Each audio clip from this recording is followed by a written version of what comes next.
En fait, lorsqu'on parle de déni stratégique japonais, c'est surtout une relation en fait à l'alliance américaine, que ce soit dans la défense antimissile, que ce soit dans l'usage des avions de combat F-35. Le Japon, il est dépendant de l'aide américaine, notamment aussi dans les systèmes de renseignement. On a aussi le Japon, du coup, qui se repose sur cette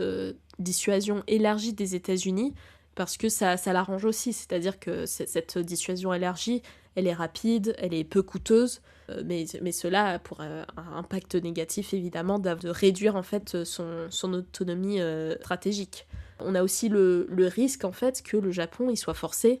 d'être engagé dans un conflit qui lui apporte au final aucun intérêt. Si un jour le conflit autour de Taïwan venait à s'envenimer, que les États-Unis intervenaient, que le Japon serait de facto peut-être obligé aussi d'être intégré dans ce conflit. Même si pour l'instant, les chercheurs disent plutôt que c'est très peu probable que le Japon soit impliqué dans une potentielle protection de Taïwan, mais si les États-Unis sont impliqués dedans, ça augmente un tout petit peu les chances que cela arrive. Et pour en fait sortir en fait de ce dilemme sur entre est-ce